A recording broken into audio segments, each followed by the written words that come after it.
हर खबर पर होगी आपकी पकड़। डाउनलोड कीजिए एबीपी लाइव ऐप। नमस्कार, एबीपी न्यूज पर हाजिर हूं मैं रुमाना इसार खान। इस वक्त की अहम खबर जानिए आप। नीतीश कुमार के घर पर एनडीए नेताओं की बैठक शुरू होने वाली है। मुकेश सहनी, विजय चौधरी, विजेंद्र यादव, ये वो तमाम लोग हैं जो अभी तक इस बैठक में शामिल होने के लिए पहुंच चुके हैं। बैठक में नई सरकार के गठन को लेकर चर्चा होगी। नई सरकार की रूपरेखा क्या रहेगी, इसे लेकर बातचीत की जाएगी, सहमति बनाने की कोशिश होगी। तो कुछ ही देर में एनडीए की बैठक जो शुरू होगी। नीतीश के घर एनडीए नेताओं के पहुंचने का सिलसिला शुरू हो चुका है। मुकेश सहनी, विजेंद्र चौधरी सरीखे नेता पहुंच चुके हैं नीतीश कुमार के घर। और इस सब के बीच एक बार फिर बिहार में एनडीए सरकार। चुनाव नतीजों से यह साफ हो चुका है, लेकिन क्या सरकार का चाल, चरित्र और चेहरा पहले जैसा ही होगा या इसमें कोई बदलाव होगा? इसी सवाल को लेकर अटकलों का बाजार गर्म है। और अटकलों का बाजार गर्म इसलिए है क्योंकि बिहार में इस बार आंकड़ों के हिसाब से नीतीश की जो पार्टी है जेडीयू, वो छोटा भाई बन गई है। बीजेपी बड़े भाई की भूमिका में आ गई है। सरकार बनाने का फॉर्मूला अब क्या होगा, इसके लिए एनडीए के नेताओं की बैठक जो अब से कुछ ही देर में पटना में शुरू होने वाली है। सरकार अभी बननी है, लेकिन प्रेशर पॉलिटिक्स शुरू हो गई है। बीजेपी की तरफ से ऐसे बयान सामने आने लगे हैं जिससे नीतीश के लिए मुश्किलें खड़ी हो सकती हैं। गोड्डा से बीजेपी के सांसद हैं निशिकांत दुबे। उन्होंने एक ट्वीट करके नीतीश कुमार से मांग की है कि वो बिहार में शराबबंदी कानून को लेकर फिर से विचार करें। निशिकांत दुबे ने शराबबंदी कानून में संशोधन की मांग की।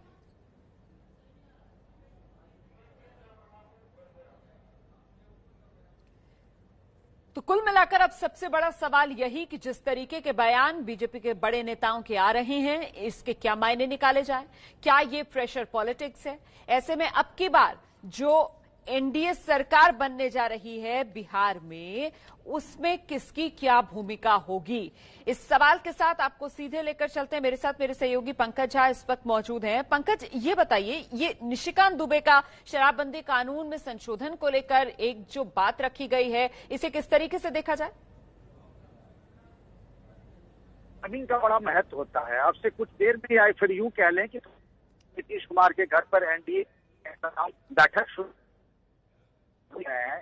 सरकार बनाने को लेकर के क्या स्वरूप होगा, उस पर चर्चा हो रही है। और आज सवेरे निशिकांत दुबे जो वो पड़ोसी राज्य झारखंड से सांसद है गोड्डा से, और उन्होंने शराबबंदी कानून को लेकर के बदलाव की मांग की है। ये अलग बात है कि पूरे बिहार चुनाव के दौरान शराबबंदी कानून के मुद्दे उठते रहे थे, लेकिन ये जो बात हो रही है कि जब इससे बदले, बहुत दिक्कत आ रही है आवाज में। पंकज, आपकी आवाज साफ नहीं आ रही है। हम दोबारा बात करने की कोशिश करेंगे। अभी तक जो मैं समझ पाई हूं पंकज झा की बात, तो पंकज टाइमिंग को लेकर यहां पर ध्यान खींचना चाह रहे थे कि देखिए राजनीति में टाइमिंग की क्या अहमियत है, इसे समझना होगा। और ऐसे में आज जबकि एनडीए बैठक शुरू होने वाली है बिहार में, सरकार को लेकर किस तरीके से बनेगी सरकार, उससे पहले निशिकांत दुबे का ये बयान जिसे प्रेशर पॉलिटिक्स के तौर पर देखा जा रहा है। फिलहाल सीधे आपको लेकर चलते हैं। मेरे साथ मेरे सहयोगी प्रशांत इस वक्त मौजूद हैं। प्रशांत, कौन कौन एनडीए के बड़े नेता पहुंच चुके हैं इस वक्त नीतीश कुमार के घर? बैठक शुरू हो गई है या बस होने वाली है? नहीं, देखिए रोमाना, अब से कुछ देर पहले बीजेपी के तमाम बड़े नेता पहुंचे हैं। सुशील मोदी, संजय जायसवाल जो बिहार प्रदेश अध्यक्ष हैं, उसके अलावा नित्यानंद राय जो केंद्रीय गृह राज्य मंत्री है, बीजेपी की ओर से पहुंचे हैं। अब से कुछ देर पहले मुकेश सहनी और जीतन राम मांझी जो हम पार्टी के अध्यक्ष हैं और पूर्व मुख्यमंत्री, वो पहुंचे हैं। तो तमाम नीतीश कुमार अंदर ही हैं। तो एनडीए के जितने आला नेता हैं बिहार के, वो सब यहाँ पहुंच चुके हैं। तो अब ये मान सकते हैं कि बैठक अब शुरू ही हो चुकी है। 1 बजे से ये बैठक शुरू होनी थी, लिहाजा सभी नेता बारी बारी से पहुंचे हैं। सबकी नजर ये थी, क्योंकि यहाँ कई कयास लग रहे थे रोमाना, पटना के मीडिया सर्किल में, पटना के पॉलिटिकल सर्किल में, मुकेश सहनी को लेकर कि मुकेश सहनी को ऑफर दिए जा रहे हैं आरजेडी की तरफ से, जीतन राम मांझी को ऑफर दिए जा रहे हैं। तो कई लोगों को इंतजार था कि मुकेश सहनी कब आते हैं, और मुकेश सहनी पहुंचे और जीतन राम मांझी भी पहुंचे हैं। तो अभी सभी नेता यहाँ पहुंच चुके हैं और उम्मीद है कि अब ये कुछ ही देर में ये बैठक शुरू होगी और बैठक में ये बात पता चलेगा कि आखिर इस बैठक में क्या हुआ। ये एक अनौपचारिक बैठक है, जैसा कल नीतीश कुमार ने बताया था। इसके बाद बाजाप्ता एनडीए की विधायक दल की बैठक होगी औपचारिक तौर पर, जिसमें उनको नीतीश कुमार को जैसी संभावना है उनको नेता चुना जाएगा और उसके बाद फिर आगे की कार्यवाही होगी। दावा पेश करेंगे नीतीश कुमार और फिर सरकार बनाने की प्रक्रिया शुरू होगी। ठीक है, आप रहिए मेरे साथ, मैं लौटूंगी आपके पास। तो प्रशांत बता रहे हैं किस तरीके से एनडीए के जितने बड़े नेता हैं वो इस वक्त नीतीश कुमार के घर पर पहुंच चुके हैं। तो इससे आप ये अंदाजा लगा सकते हैं कि ये जो बैठक है ये शुरू हो चुकी होगी। आप देख रहे हैं मेरे साथ दो खास मेहमान इस वक्त मौजूद है। बीजेपी के प्रवक्ता गुरु प्रकाश पासवान जी हमारे साथ मौजूद हैं और हमारे साथ जेडीयू के प्रवक्ता राजीव रंजन जी इस वक्त मौजूद हैं। बहुत बहुत स्वागत आप दोनों का। राजीव रंजन जी, इस बार क्योंकि बीजेपी बड़े भाई की भूमिका में, जेडीयू छोटे भाई की भूमिका में, तो सर ये जो सत्ता शेयरिंग का फॉर्मूला है सरकार में, आपको लगता है कि वो बदलेगा पिछली बार के मुकाबले? देखिए, मुझे तो नहीं लगता है कि कोई स्वरूप बदलने जा रहा है।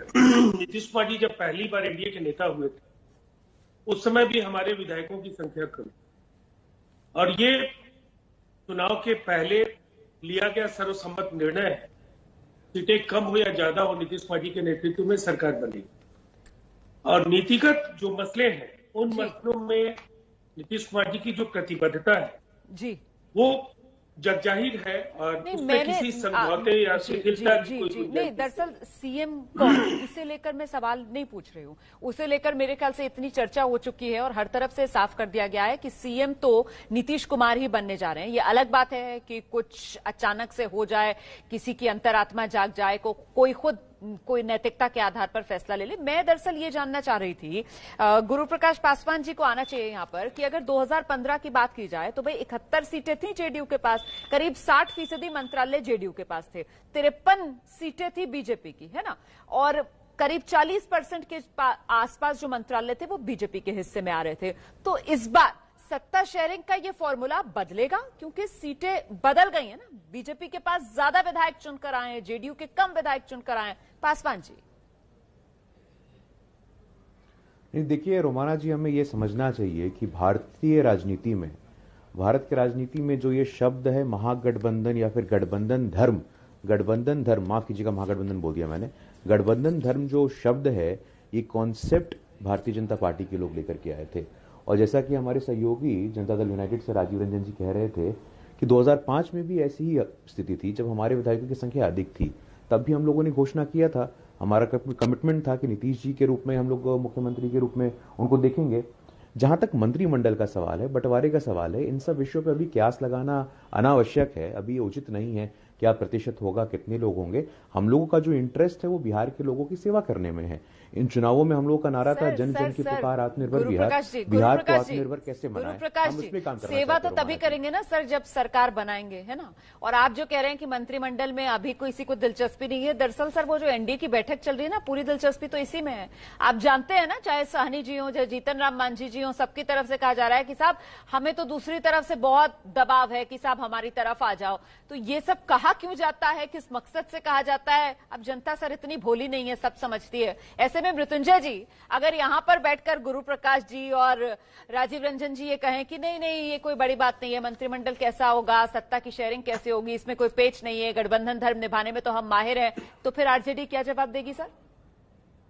देखिए, सबसे पहली बात तो रोमाना जी ये समझ लीजिए कि इन लोगों को तो जनता ने जनादेश ही नहीं दिया है, जनता ने तो बदलाव के लिए जनादेश दिया है। अब ये इतना तो समझ रही है बिहार की जनता भी कि ये आंकड़ा 125 तक तो पहुंच गए हैं, इसके बाद भी तलवार लटक रही है। हम हार कर भी जीते हैं और ये जीत कर भी हारे हैं। अभी तो आगे आगे देखिए होता है क्या, अभी बहुत खेल बाकी है, बहुत पेच जो उलझा हुआ है उसको सुलझना बाकी है। ये बात सब लोग समझ रहे हैं, जो भी पॉलिटिकल पंडित हैं, कि उतना जनादेश वैसा नहीं मिला। इस बात को पॉलिटिकल पंडित भी इस बात को खुलकर कह रहे हैं, फिर गुरु प्रकाश जी क्यों इतने अनजान बन रहे हैं? गुरु प्रकाश जी, यही तो मैं आपसे सवाल पूछ रही थी। वो इसलिए बन रहे हैं अनजान, उनके पास उपाय क्या है? हाँ। 2 नंबर की पार्टी उनको भले जनता ने बना दी या बन गए, हाँ। लेकिन 1 नंबर की पार्टी आज भी आरजेडी है और जनादेश बदलाव के लिए है। 10-20 सीट ऐसे हैं, 20 सीट ऐसे हमारे हैं जहां पर हमें जीत से रोका गया। ठीक है सर। सर अब सर फैसला आ चुका है, आप सर अपने जख्म जो है उस पर मरहम लगाइए सर। अब बार बार अपने जख्म क्यों कुरेदते हैं आप लोग? फैसला आ गया है सर, उस फैसले को मान लीजिए। लेकिन गुरु प्रकाश जी देखिए, ये जो आरजेडी के नेता मृत्युंजय जी कह रहे हैं ना, गुरु प्रकाश जी क्या ये मजबूरी है बीजेपी की कि जिस तरीके के आंकड़े हैं, जिस तरीके के नंबर्स हैं, वो बैलेंस बनाने के लिए सर जरा सा अगर बीजेपी ने तेवर दिखाए तो फिर एनडीए की सरकार बन नहीं पाएगी? यही मजबूरी है कि आपको नीतीश कुमार भी मंजूर हैं, नीतीश कुमार ही सीएम बनेंगे, मंत्रिमंडल में भी आपके हिसाब से तो मुझे लग रहा है आप लोग ज्यादा मंत्री पद जो है वो जेडीयू को देने के लिए भी तैयार हैं सर, सरकार बनाने के लिए एनडीए की। ऐसे ही होने जा रहा है क्या? नहीं, देखिए रोमाना जी, स्वर्गीय अटल बिहारी वाजपेयी जी कहते थे, हम विजयी हुए हैं, हम में विनम्रता है, पराजय में तो आत्ममंथन होना चाहिए। मृत्युंजय जी हम सबके वरिष्ठ हैं, आत्ममंथन करने का सुझाव तो मैं नहीं दे सकता, लेकिन मैं आग्रह जरूर कर सकता हूं। जहां तक मंत्रिमंडल का बात है, अब आप नाक यहां से पकड़िए या पीछे से पकड़िए, उत्तर आपको वही मिलेगा। हमारे पार्टी के शीर्षस्थ नेतृत्व और उनके आपस के परस्पर संबंध इतने अच्छे हैं कि वो आपस में बैठ के इसको जल्द से जल्द सुलझा लेंगे और दूध का दूध पानी का पानी 2 दिनों में हो जाएगा। जब अब देखिएगा, देखिए ऐसा कोई इशू है ही नहीं। जब हमारा फोकस गवर्नेंस है, हमारा फोकस डेवलपमेंट है, हमारा फोकस बिहार है, अब कौन विभाग किसको मिलेगा, कौन विभाग किसको नहीं मिलेगा, इस पर टिप्पणी करना अभी उचित नहीं है। सब इस पर टिप्पणी करना ठीक है, उचित नहीं है, लेकिन वो निशिकांत साहब जो हैं वो ये कह रहे हैं कि शराबबंदी कानून पर दोबारा विचार करें। अब बताइए, नीतीश कुमार जिस कानून का श्रेय लेते रहे, जिसकी वजह से कहा गया कि महिला वोटर जो है वो खुलकर नीतीश कुमार के समर्थन में आई है, उसने नीतीश कुमार को आशीर्वाद दिया, आप लोग सर उसी कानून में बदलाव की मांग कर रहे हैं। अब ये कैसी मांग है? निशिकांत जी पार्टी के राष्ट्रीय अध्यक्ष हैं क्या? निशिकांत जी पार्टी के प्रवक्ता हैं क्या? उन्होंने, वो सांसद हैं झारखंड के, उन्होंने अपनी व्यक्तिगत राय रखी, उन्होंने ट्वीट किया है, उसका स्वागत है, लेकिन ये तय तो बिहार सरकार करेगी ना, बिहार के लोग करेंगे ना। पार्टी का तो अधिकृत कोई अभी तक स्टैंड इस पे आया नहीं है। अब दारूबंदी का विश्लेषण हो नहीं हो, इन सब पे बात करना भी उचित थोड़ी है ना। बिहार ने सक्सेसफुली देखा है, बिहार में दारूबंदी के बाद जो महिलाओं का समर्थन, अपार समर्थन और आशीर्वाद हमें मिला है, वो आप सबके सामने है। इसी वजह से मैंने तो इसीलिए कहा कि हैरान करता है ना, कोई निशिकांत दुबे जो हैं वो भी राजनीति में कोई नए नए तो हैं, वो भी जानते हैं और सारे समीकरण वो भी समझते हैं। फिर ऐसे में आज जबकि एनडीए की बैठक हो रही है, तब निशिकांत दुबे का ये बयान देने का मतलब क्या कि साहब शराबबंदी कानून को लेकर दोबारा से विचार करना चाहिए। अच्छा, आप लोग तो ज्यादा पत्ते नहीं खोल रहे हैं, लेकिन हमारे रिपोर्टर्स वो खबरें निकाल कर लाते हैं सर सूत्रों के हवाले से। और ऐसे में देखिए निधि भी हमारे साथ जुड़ गई हैं। बस छोटे से ब्रेक के बाद निधि के पास पहले दर्शकों को लेकर चलेंगे और जरा जानेंगे निधि से कि पटना की आबो हवा में किस तरीके की चर्चा हो रही है, क्या रहने वाला है सत्ता शेयरिंग का फॉर्मूला। निधि, आपके सूत्रों ने क्या जानकारी दी है? छोटा सा ब्रेक, फौरन लौट रहे हैं। इस वक्त की बड़ी खबर जिस पर लगातार हम नजर बनाए हुए हैं, नीतीश कुमार के घर एनडीए की बैठक शुरू हो गई है। क्या होगी रूपरेखा, नई बिहार सरकार की, इसी पर चर्चा हो रही है। सीधे आपको लेकर चलते हैं, निधि श्री हमारे साथ मौजूद हैं इस वक्त पटना से। निधि, क्या जानकारी मिल रही है, क्या रहने वाला है सत्ता शेयरिंग का फॉर्मूला? 1 सीएम 2 डेप्यूटी सीएम या फिर ज्यादा मंत्रालय जेडीयू बीजेपी को, माफ कीजिएगा, कुछ जानकारी मिल रही है? जी देखिए, इस पर ही पिछले लगभग 3 दिनों से मंथन चल रही है और अभी कुछ भी स्पष्ट नहीं हो पाया है। बार बार बैठकें लगातार जारी है। कल भी सुशील मोदी और तमाम जो बड़े नेता हैं बीजेपी के, वो यहाँ सीएम आवास पहुंचे थे और वहां पर बातचीत हुई थी। इससे पहले आपको बता दें कि औपचारिक रूप से जीतन राम मांझी अपने 4 विधायकों को लेकर पहुंचे, फिर मुकेश सहनी पहुंच चुके और अभी कोर कमेटी की जो बैठक है उसमें बड़े नेता जो है वो यहाँ पहुंचे और स्पष्ट तौर पर आज कुछ खबर निकल कर आ सकती है। क्योंकि देखिए, पिछले अगर मंत्रिमंडल की बातचीत करें, बीजेपी और जेडीयू और एलजेपी के साथ जब सरकार बनी थी, जब जेडीयू ने सरकार बनाया था, उसमें क्योंकि 36 मंत्री ही मैक्सिमम बन सकते हैं, जिसमें 20 बीजेपी के पास, 20 जेडीयू के पास था और 13 जो है वो बीजेपी के पास था। लेकिन इस बार जो है वो देखना पड़ेगा, क्योंकि मुकेश सहनी 4 विधायकों को लेकर है तो वो भी दावा कर सकते हैं। जीतन राम मांझी अपने विधायकों को लेकर इस बार जो है पहुंचे थे तो वो भी दावा कर सकते। तो अभी कुछ स्पष्ट तौर पर निकलकर सामने नहीं आया है कि कौन मंत्रिमंडल में, क्या 2 डेप्यूटी सीएम होंगे। चर्चा तो कामेश्वर चौपाल की भी हो रही है कि वो डेप्यूटी सीएम बन सकते हैं, लेकिन अभी कुछ स्पष्ट तौर पर नहीं आया है। छन कर जो बात है वो सामने नहीं आ पाई है। तो मृत्युंजय तिवारी जी, आप तो बहुत खुश हो रहे होंगे सर, इतना असमंजस बना हुआ है, अभी मौका दिख रहा है क्या? असमंजस तो अभी और बनेगा। हम तो पहले ही कह रहे हैं, जब जनादेश का अपहरण करके आप सत्ता में आइएगा तो आपको सत्ता का सुख ज्यादा दिन तक प्राप्त नहीं होगा। ये 4 दिन की चांदनी भले मिल जाए। अब सर, आप इतनी देर से जनादेश का अपमान कह रहे हैं, अब आप जवाब लीजिए। राजीव रंजन जी, आइए जवाब दीजिए, क्योंकि लगातार आरजेडी निशाने पर ले रही है कि साहब सीटें घट गई हैं, 43 पर सिमट गई है जेडीयू, फिर भी सीएम बनने जा रहे हैं नीतीश कुमार। आइए राजीव रंजन जी। इन्हें सबसे पहले तो चिराग पासवान को साधुवाद देना चाहिए, नहीं तो ये 40 सीटों पर सिमट गए। और शायद तेजस्वी यादव खुद अपना चुनाव हार जाए। इसीलिए ये जनादेश की बात नहीं करे, ये कुचक्र है। और जो इन्होंने एक अनैतिक तरीके का ताना बाना बोला, दरअसल ये कई अलायंसेस का आरोप लगाते थे। अलायंस तो इनका था चिराग पासवान के साथ, और मैं समझता हूँ बिहार की सबसे बड़ी पार्टी यहाँ जेडीयू उभर करके आती अगर इन सीटों को जेडीयू के साथ जोड़ दिया जाए। अब ये बिल्कुल साफ है, ये एंटी इनकम्बेंसी के नाम पर मीडिया के एक सेक्शन ने भी काफी हंगामा मचाया, और राष्ट्रीय जनता दल का जो 15 वर्षों का काला दौर है वो भूलकर वो एंटी इनकम्बेंसी का शिकार हमें बताते थे। दरअसल ये पूरा गणित है, और इस गणित के लिए मृत्युंजय जी के हौसले पस्त हैं, और कोई निर्वाचन आयोग इनके फरियाद पर सुनने के लिए तैयार है, इसलिए कि ये पूरी तरह से फर्जी मामलों को लेकर के बिहार की जनता को गुमराह कर रहे हैं। ठीक है, ये जनादेश का सम्मान करें। और मुझे लगता है एक निर्वाचित सरकार जिसका अभी परसों परिणाम आया है, इन्हें असमंजस क्यों दिख रहा है? ये सामान्य प्रक्रिया है, एनडीए की बैठक होगी, बैठक अपना नेता तय करेगा, राजभवन को पत्र सौंपा जाएगा, ये सब तो सामान्य प्रक्रिया है, इसमें विलंब क्या हुआ है मृत्युंजय जी?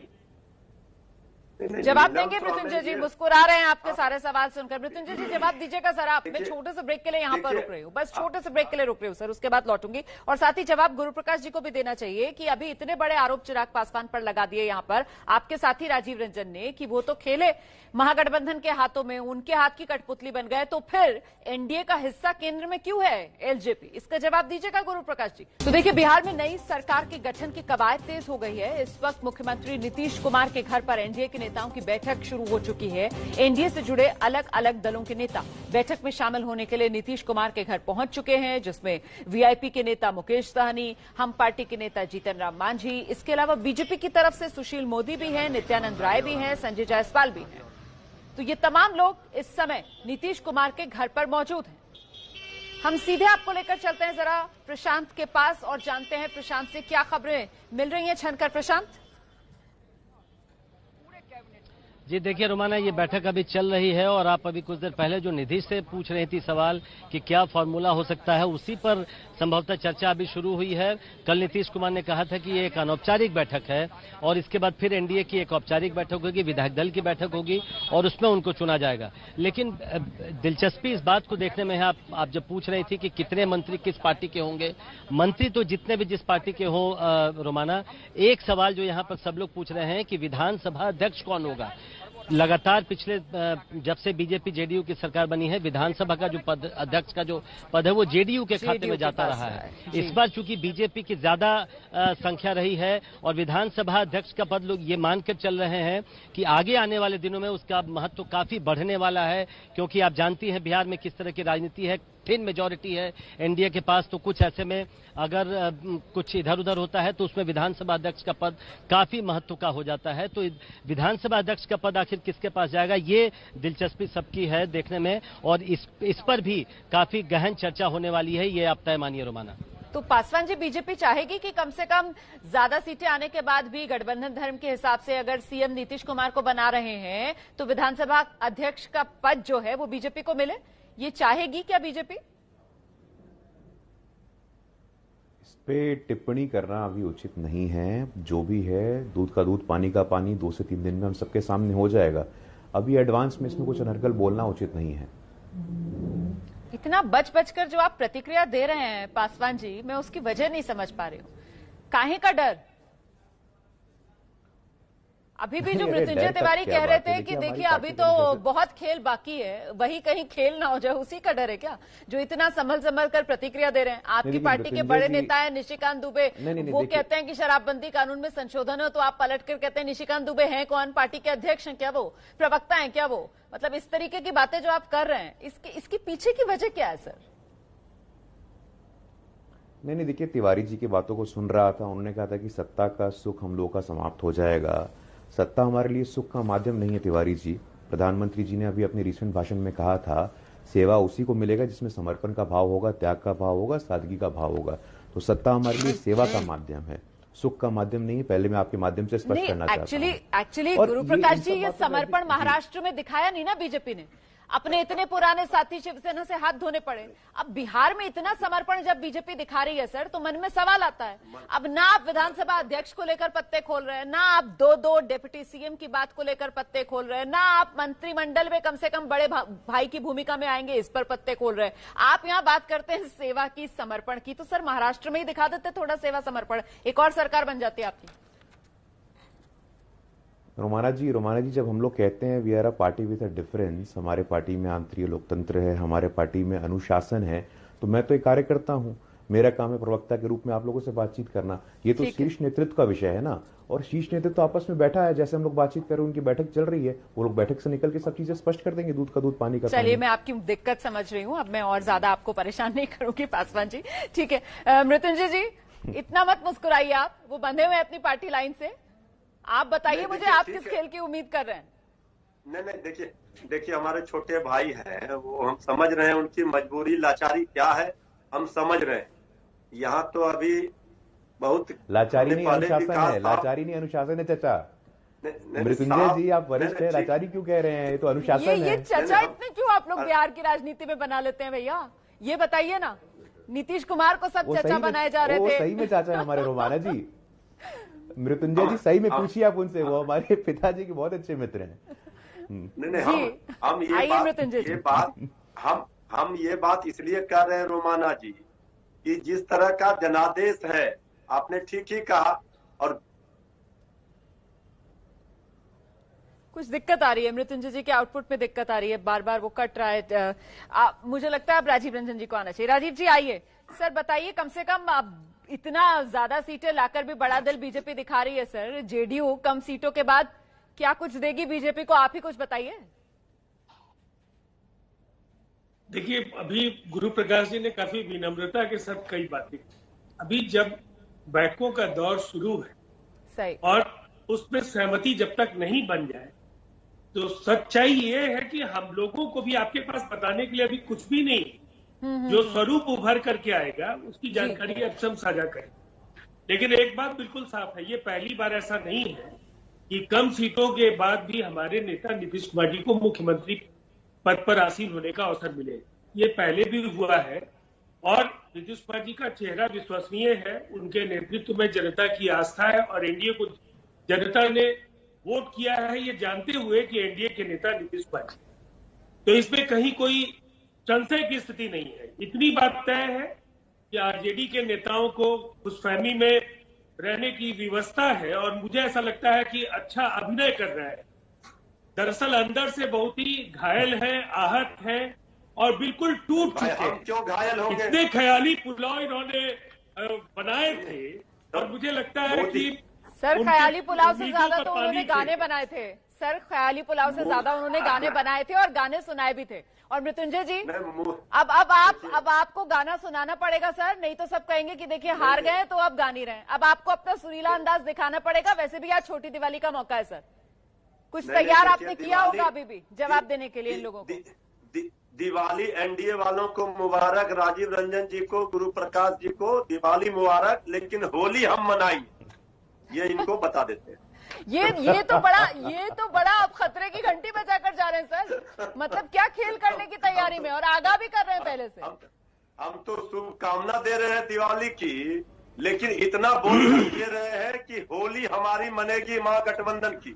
चलिए, तो दिवाली के मौके पर कुछ सुर तो छेड़ दीजिए। दिवाली के मौके पर कुछ सुर तो छेड़ दीजिए, मुबारकबाद दे दीजिए। अब दिवाली तो कम से कम वो मना रहे हैं, आपने खुद कह दिया है। हमने तो कह दिया, लेकिन ये दिवाली जनता नहीं मनाएगी। जनता को गले के नीचे नहीं उतर रहा है इनकी जीत। जनता पूछ रही है हमारा मत जो हमने दिया वो गया कहाँ? अब ये छोड़ दीजिए मृत्युंजय जी, जनादेश आ गया सर, महागठबंधन 110 सर, एनडीए 125 सर, ये मानना पड़ेगा सर, ये मानना पड़ेगा। अब आप रोते रहेंगे इन आंकड़ों को लेकर, वो बदलने वाला नहीं है सर। अच्छा, जल्दी से एक मिनट देखिए, गुरु प्रकाश जी किसी के बीच में बोलते नहीं है, वो बड़ी विनम्रता से अपना हाथ उठा रहे हैं, कुछ कहना चाह रहे हैं, जरा सा उनका रिएक्शन लीजिए, फिर मैं बस ब्रेक ले रही हूँ। जल्दी से गुरु प्रकाश जी। नहीं देखिए रोमाना जी, हमारी पार्टी दुनिया की सबसे बड़ी पार्टी है तो विनम्रता का होना स्वाभाविक है। लेकिन जो जनादेश का बार बार विषय लेकर के आए हैं मृत्युंजय जी, दिक्कत यह है ना कि तेजस्वी यादव जी ने बचपन से चुनाव ऐसा ही देखा है। उनके पिताजी आरओ को फोन करते थे और चुनाव को प्रभावित करते थे, तो गलती उनकी नहीं है, बचपन से उनकी अपब्रिंगिंग जैसी हुई है इसलिए उठा रहे। लेकिन बार बार ये सवाल करके वो देश की जनता, देश के लोकतंत्र पे प्रश्न चिन्ह खड़ा कर रहे हैं, ये गलत है, इसकी मैं निंदा करता हूं। चलिए ठीक है, बहुत बहुत धन्यवाद आप सभी का मेरे साथ बने रहने के लिए। फिलहाल आज हम बात करने के लिए यहाँ पर बैठे थे, नतीजे आ गए, प्रचार वगैरह सब खत्म हो गया है। आज हम चर्चा करने के लिए बैठे हुए थे कि जो नई सरकार बनने जा रही है, नीतीश के नेतृत्व में बनने जा रही है, हर तरफ से कहा जा रहा है, लेकिन उसकी रूपरेखा किस तरीके की रहने वाली है, इसी को लेकर एनडीए की बैठक जो इस समय चल रही है नीतीश कुमार के घर पर, पल पल का अपडेट हम आप तक पहुंचाते रहेंगे।